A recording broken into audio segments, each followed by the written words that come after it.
America feels like it's standing on a knife's edge. We're in the middle of a government shutdown, the same kind that Democrats once called the end of democracy, but now apparently it's all worth it to fund healthcare for people who came here illegally.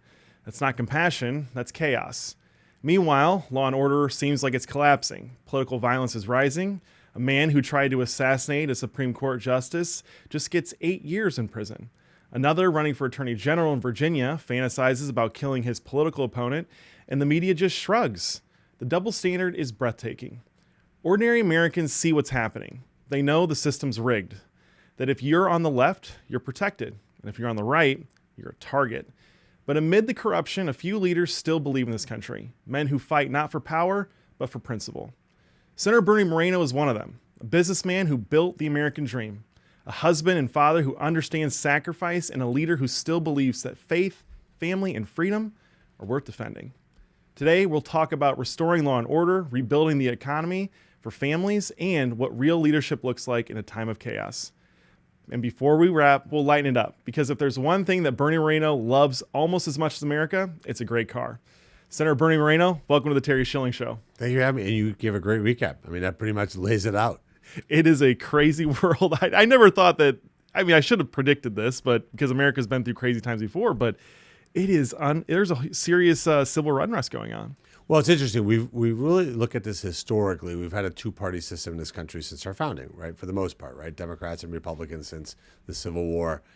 What's happening now is we really have one party, that's the Republican Party, that stands with American values and common sense. It's a very broad tent. That's why it's a little bit sometimes we have to kind of juggle all of our members together, but it's one very broad constituency. And then crazy people. Yes. People who have just completely, I would call them anti-American views that would be more similar to what people in developing nations think about, communist countries, China, Russia, the idea that they worship government. You had Tim Kaine famously saying, well, if you think that your rights come from God, not government, you're completely wrong. Those are the words of our founders. Right. Think about that for a second. He's saying that the founders were wrong. That's not the traditional Democrat Party. I think we've swallowed up traditional Democrats in the Republican Party, and we really face against people who just don't believe in common sense. Well, right now we have a government shutdown. I think it's absolutely crazy. Government shutdowns aren't popular, but it's obviously it's Democrats that are causing this. What's caused them to switch and flip? I remember when Trump was president, the government would get shut down, and it was the end of democracy under Joe Biden. Anytime we got next to that budget, deadline, they would always say this is the end of democracy. What made them flip now to be the people causing this government shutdown? Their center point, if you will, which is a term that the Blue Angels use when they fly in formation. Their center point is the hatred of President Trump. That's what unites them. That's what brings them together. It's not rational ideas that they have. It's what can we do to manifest to our crazy base, the extremists in the Democrat Party, the Mandamis and the Jasmine Crockett's. How do we show them that we're fighting? And they did it by shutting down the government. They think that by shutting down the government, they're going to somehow punish President Trump, make him look bad. When in reality, they're hurting real people. First of all, they're costing the taxpayers enormous amounts of money and real families who will soon be missing paychecks. Now, maybe we have too many people in our federal government. That may be true, but we shouldn't hurt everybody right. who works for the federal government and doing that. And that's the Democrats. Look, here's the good news. Virtually every Republican is united on keeping the government open or reopening it now. 3 Democrats have joined us. And by the way, not a great bill from a conservative perspective. Right. Because this is the Biden budget. It's their priorities. It's the same budget they voted on 13 times, including this past December. 100% of Democrats voted for the exact same budget. They just shut down the government not to continue. It's such a left-wing thing to hurt the people that you claim to be supporting in order to achieve your political ends. Like, you go through history where the left has taken power and had the ability to change things, and they're always punishing the little guys. Absolutely. Just to achieve their political ends. Do you see any? Do you have an over/under on how long you think this lasts, or do you think Democrats are going to hold on to this for a long time? Look, we need 5 Democrats, right? This is the other thing that's so despicable about the mainstream media. They'll say, well, who's to blame?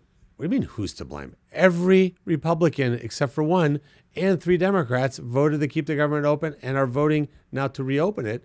It's every Democrat except for 3 that's keeping it. We need 5 Democrats. So if we need 5 Democrats to reopen the government, how is it Republicans' fault? Right. We don't have the votes either way. We need Democrat cooperation. So 5 Democrats. It all depends on what their tolerance is to hurt others. They're not hurting themselves, by the way. I have a bill that does that. I have a bill that would take $500 out of the pockets of every member of Congress for every day that this goes on. Let's literally, go. 10 days, you lose $5,000. 20 days, you lose 10 grand. Like lose it. Not, Yes. hold my paycheck and then give it that back to me retroactively. I don't know that my bill gets across the finish line. We're going to put it on the floor this week. But look, until they have to figure out how much pain are they willing to inflict on good people. By the way, look, however he feels a conservative, and I agree, we have too many government employees, as I said earlier, but there's good people there. And you're going to take paychecks away from these good people this coming Friday. So on Friday, somebody who relies on that check to pay their credit card, to pay their car payment, to pay their rent, they won't have that money now. Now, the excuse from the Democrats would be, well, you can go out and get a loan. Why do I have to do that? Oh my gosh. Why do I have to do that? I have a job. Like, I'm not a deadbeat. Right? I have a job that, I need, and there's no shame, by the way, in needing a paycheck to pay your bills. Now, to some of my Democrat colleagues that take campaign money to pay for their travel, campaign money to pay for their meals and hotels, and by the way, God knows what else, right? Maybe a paycheck doesn't matter to them. It matters to real people. And the fact that they're being this cruel is beyond me because they're supposedly the party of compassion. But I think ultimately it may take 3 missed paychecks before the pressure becomes so intense that 5 Democrats don't switch over. I hope it doesn't come to that. I think it's a cruel way to run a party that says, again, they care for the little guy. This isn't hurting billionaires. There's no billionaire that gets affected by a government shutdown or a millionaire. This hurts real families. Well, I think it's obvious that you've been part of this huge shift in the Republican Party to take it from a party, I think it's fair to say, was primarily focused on job creators, entrepreneurs, to one that's broader now. I mean, we still care about the job creators and entrepreneurs, but we care about the workers too. And Trump and you have been part of making this a working class coalition. But I do something that is bothering me, that as the Republican Party becomes more powerful and popular at tapping into that working class base, we're seeing that the left is kind of losing their minds with political violence and calls of violence. And I go back, my dad was a 1-term member of Congress. We caught lightning in a bottle back in 2010, won a D+3 district by 10 points.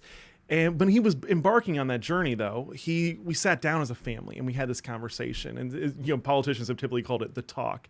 And it was, is our family ready to undergo this? Yeah, be tortured by the press and their slander, right? But today, I think that conversation's a little bit different, right? In light of Charlie Kirk and President Trump getting shot and all these threats to violence. I'm wondering, you're newer into politics, at least national politics. What's the conversation been like with your family? For me, I look at it differently. If God is going to call me home, then I'm prepared for it. So if I'm going to get shot by some sniper walking into the Capitol, that's God's plan for me. I'm not really going to overthink that. I carry on in my day doing what I need to do. So I leave it in his hands. It's not up to me. What I do worry about is because they try to carve out a lane. And because we've taken the entirety of American values and common sense and adopted them as Republican values, and I thank President Trump for doing that. In fact, I'll use that same analogy of the center point. Our center point is what's good for working Americans. How do we advocate for that group? They are left without a constituency. So you think, who are the natural constituents for the Democrats? Illegal migrants, trans advocates, Trantifa, right? People who think that political violence is acceptable. I mean, think about that poll that came out. 40-ish% of people think political violence is acceptable. You're talking about people who think that our founders were just a bunch of white supremacist slave owners, and we need to rewrite that. Mandami, free this, free that, tax people. They want to take this country to socialism and communism. That, unfortunately, maybe when I was growing up, that was 5% of the population. It's probably like 25% of the population, maybe even 30. That's scary, because that's a decent chunk of the American populace who don't believe in the values that built this country. As somebody who is an American by choice, not by birth, my parents brought me here when I was a kid. I became a citizen when I turned 18. We appreciate how important this country is. There is not a line of people trying to get into Venezuela. Venezuela is not building a wall to prevent people from going into Venezuela. People aren't migrating to China or Russia or Cuba, right? The boats come one way, not the other way. Why is that? Because people want to live in the land of the free where they determine their own destiny. But you have people who are taught to hate this country from a young age. I interact with people who are on that side quite a bit, and most of the time, 90-ish% of the time, they just aren't even accurate on their sets of facts.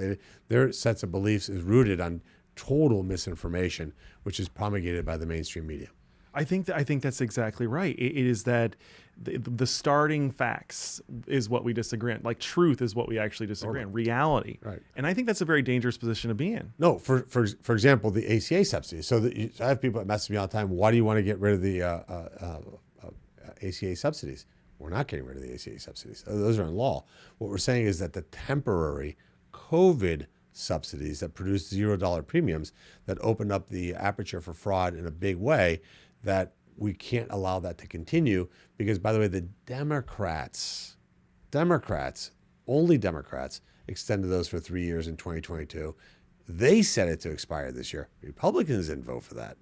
But yet they're blaming that on us. They're saying premiums are going to double. So that's an admission that their own health care plan does not work. The one that they've been fighting for 15 years, saying it's the greatest health plan in the world, it's failing.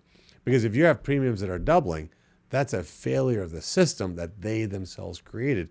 And if they wanted to make these temporary COVID subsidies permanent, they could have done that. But they won't. And then when they talk about illegal migrants, like you're not giving illegal migrants health care. I ask everybody to take one step back on that one. And I would ask you to think about a normal American, so nobody in D.C. Right? You come to me in Chillicothe, Ohio. I'll be on Thursday. And you walk into the Krispy Kreme, by the way, which is where the first Krispy Kreme in America started. You and I walk in to the Krispy Kreme and we say, hey, we want a donut and coffee. And by the way, how much money should taxpayers subsidize foreign nationals to get health care in America? It all say zero. I think we all know that. They wouldn't even say $1, by the way. Yeah, They'd say zero. They say and zero. then they look at you and go, why on earth would you ask such an idiotic question? There's no other answer. In other words, it's zero. So when we look at what the Democrats want, they're like, no. Well, how about asylum seekers? You mean the word 90+% are fake asylum seekers, where you have people coming here crossing our border to get surgeries that are extraordinarily expensive. So somebody needs open heart surgery and they're from a foreign country to sneak across our border, and we pay millions of dollars for that surgery. Pregnant women that want us to deliver the baby, like, why would U.S. taxpayers pay for all of that? Most people look at that, that's insane. Well, the Democrats want all that back, and they say, oh, it's about these subsidies for Americans. No, it's not. The vast majority of the cost is because you're giving foreign nationals health care. Now, they'll say they're not technically illegal because they got temporary protected status or they're in asylum. No. Look, it doesn't matter. Here's the deal. U.S. taxpayer dollars should only benefit American citizens. 100%. Not complicated. Right. And again, most Americans would say, oh, my God, what an idiotic comment. Of course that's the case. Not here the Democrats. So they won't be honest. See, if the media framed it as that way, American citizens get health care with our money, or should we open up to foreign nationals, foreign citizens, asylum seekers, refugees, anybody who's not an American citizen? They couldn't have that conversation. So they say, oh, it's not illegals, they're wrong, it's not the law, and they cite statutes. That's not, they're missing the whole point. They're not really, because they know what they're doing, which is feeding enormous amounts of information to Americans to try to sway them politically. Gosh, as you're talking, just last week, I saw this campaign ad from the 1990s. Bill Clinton's running in 1992. It's a Clinton Gore ad. And there's a line about how he's going to clean up welfare, right? And there's a very specific line.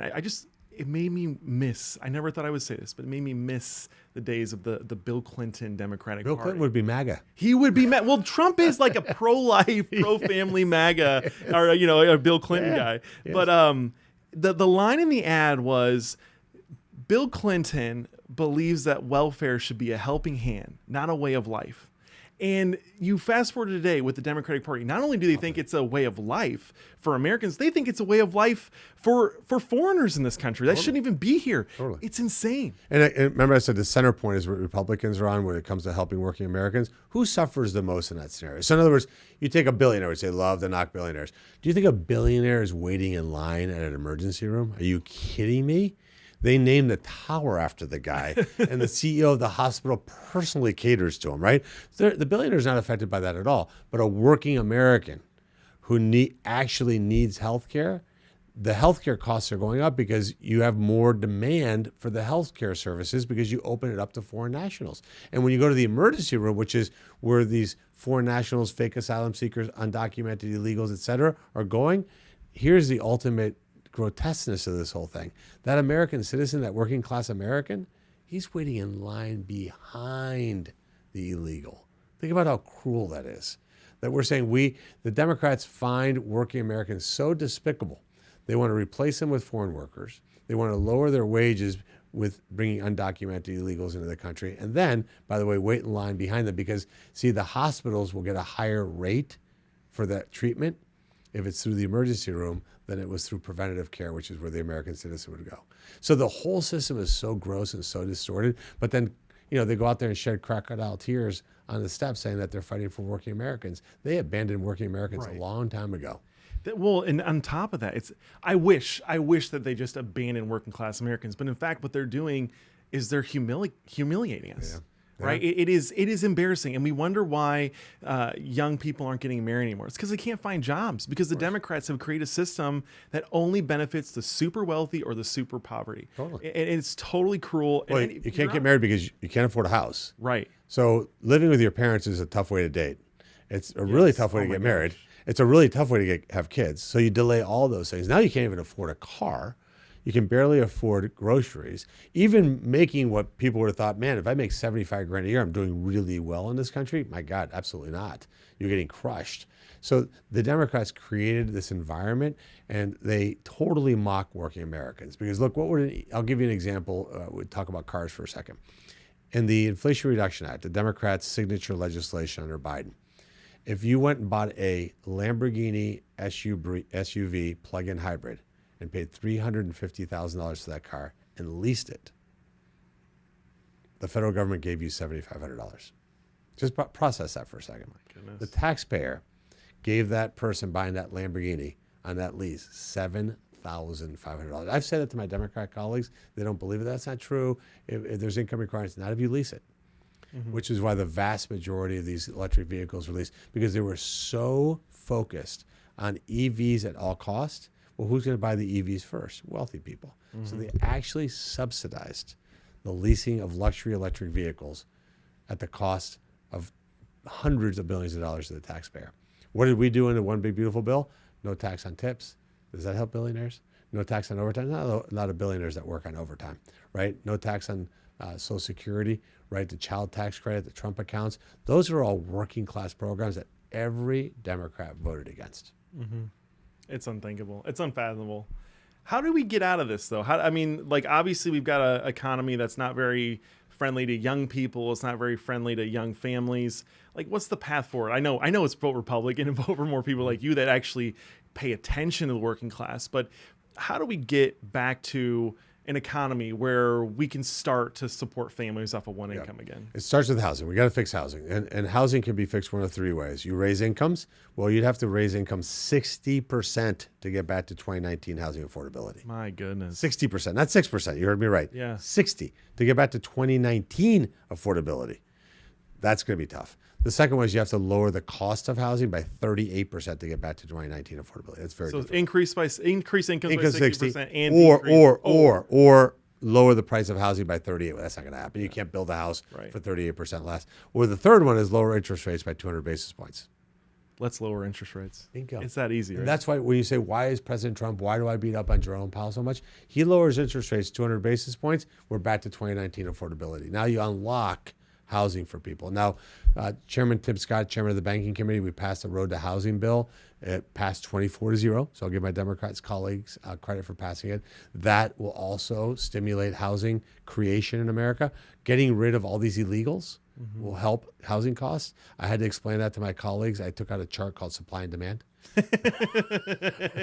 If you raise demand, which is also a missing concept. I did it like that. I did it visually. If you raise demand and you keep supply the same, prices go up. Yes. And so when you bring 10 million people into the country illegally, well, they're going to have to live somewhere.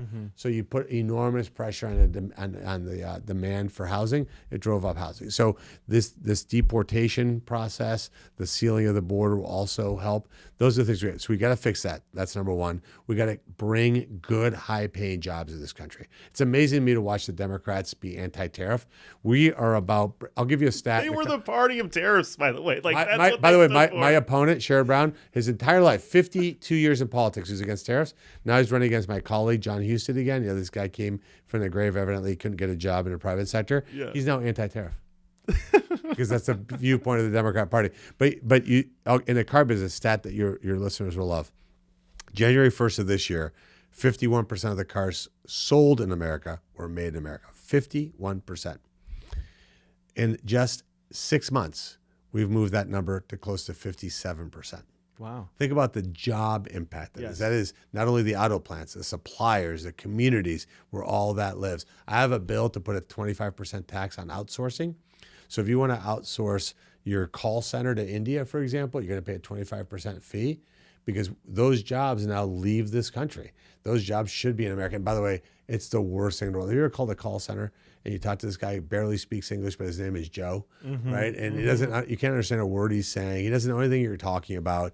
Those are jobs that American workers got replaced. Think about how gruesome that is, right? So, and by the way, if they want to outsource and pay that 25%, we're going to use that money to create more trade schools, create scholarships, to apprentice programs where we upskill American workers. Those are the kinds of policies that are pro-worker that we have to push for. I think that's what we have to get on. President Trump's all over that. He saved the Republican Party. Had the Republican Party stayed as the party of Mitt Romney, there would be 5 Republican senators right now.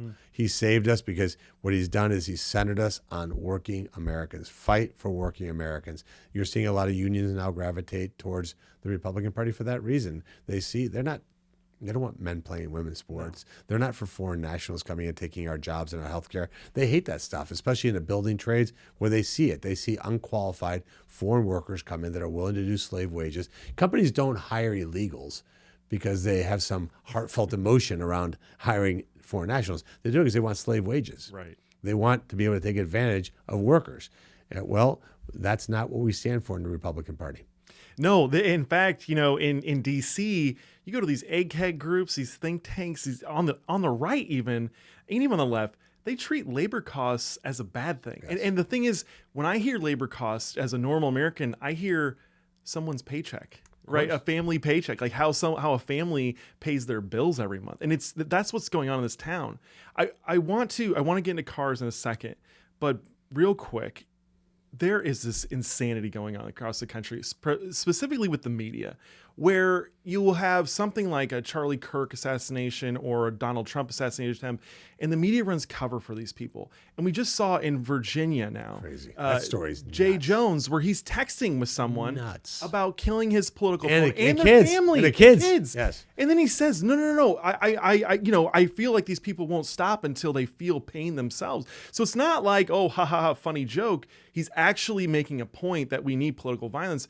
If you or anyone else, if I got caught sending those text messages as a non-political official, they would crucify me. As it should be. As I should. And by the way, the Democrats lost their minds over sombrero memes. Right.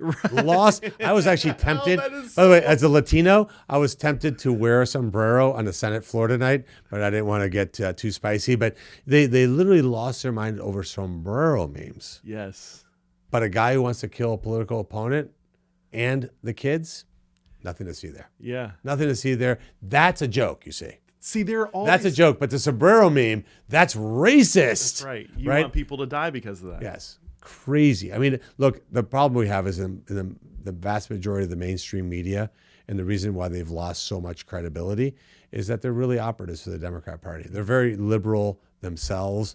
And they do the bidding for the Democrat Party. That's why people don't listen. Look, that's why your show, podcasts like this are getting so popular. That's why Charlie's audience was so big, is because people just are done with that kind of, they see through it, especially young men in this country. And that's 100% a result of what Charlie Kirk was able to do. Charlie Kirk single-handedly made Generation Z men dramatically more conservative because of what he did with Turning Point. And if Erica can do that with young Gen Z women, the two of them will be one of the most transformational couples in American history. Yes, I believe that. I think Erica is going to have the same impact that Charlie had on young men with young women, and I think that's what this country needs. Yep.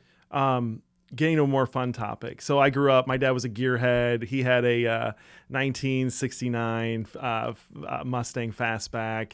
He was super into classic cars. He had a bunch of friends. One of his friends was super wealthy. He had basically all the classic cars. He had doubles of some of them. He had triples of a Barracuda. There you go. But I'm just want to know, like, and I think people also want to know, what is your favorite classic car in general that you've owned, and the fun one to drive? So like if I could say if I could snap my fingers and have the coolest classic car, it'd be an AC Cobra. Yeah. With the original Ford engine in it. I mean, the original one, not the reproduction. Although the reproductions are pretty cool, but the AC Cobra, just in terms of looks and speed and sound and handling. I like smaller, more nimble cars. Yeah. That would be just an amazing automobile. The ZR1 Corvette, in terms of a modern car, is a beast. They look like Lamborghinis now. They are incredible. Great car. Good GM. Big props for that car. The new Mustang TDS is coming out. This is the dark horse. Is that the the one? It's basically a racing version of the Mustang. Yes. Jim Farley promised that I could have the privilege of buying one. That would be a really, really cool car. So look, I have to fight my impulse to buy cars. Everything I can do. I am a transaction junkie. Period. Especially with cars. So I like a variety of different cars, but those three cars that I just mentioned are probably the coolest cars I can think of. There's just something inherently American about the car. It's freedom. It's absolutely freedom. And that's why the left hates cars. Right. They want us all in public transportation. Why? Because you can control people. Yes. See, a car is that ultimate embodiment of I can go wherever I want. I could leave DC right now and jump in a car and end up anywhere in the continental United States easily. And the left hates that. You can make it to Oregon without getting typhus or, Totally. And the idea, and by the way, when you're 16 years old, right, this idea that you no longer have to depend on your parents to decide when and where you can go, where it is that you're going. That freedom, but that exists as an adult. We take it for granted. So imagine taking away the ability to afford a car from young Americans, which is what we've done. The average price car now is way too high. We're going to have a hearing in a Commerce Committee about how do we lower the cost of automobiles. It's way, way, way too expensive. Cars have almost gotten to the point where working Americans cannot afford a new car. What's your take on EVs? Because you're a car guy. I got a Tesla. I think it's super fun to drive. Totally. It's a great commuter car. Yeah. Look, buy whatever car works for you. In other words, a Tesla may not be the best car if you live in Chillicothe, Ohio, and work in Columbus, because the range, charging stations, et cetera, serviceability. But if you live in DC and you're driving 5 miles a day, why not? Tesla uniquely has really advanced technology, which is the secret sauce of the car. It's not that it's an electric motor. But look, at the end of the day, the marketplace should dictate where innovation goes. And if it's an EV or a hybrid or plug-in hybrid, or if in the future some sort of hydrogen-powered car, whatever the customer wants is what the customer should get. The government shouldn't play a role at all, either subsidizing or discouraging one or the other. I couldn't agree more. Senator, any closing thoughts? Anything you want to leave people with? I think I say this. You talked about the American dream when you introduced me. I'd like to reframe us as a central idea of what the American dream is. It means somebody can go to high school, can graduate, can get a good job, can afford to get a home, can afford to get married, can afford to raise kids, own a car, go on vacation, and retire with dignity. That is actually the essence of the American dream. And if we can have policies in Washington, D.C. that drive that, where one parent, a mom or a dad, can have one family sustaining wage that allows them to do those things, we've accomplished a great country. I'm stealing that. I don't want to spread that message everywhere. Thank you so much. Thank you. Senator Bernie Moreno, thank you for joining the Terry Schilling Show. Thank you.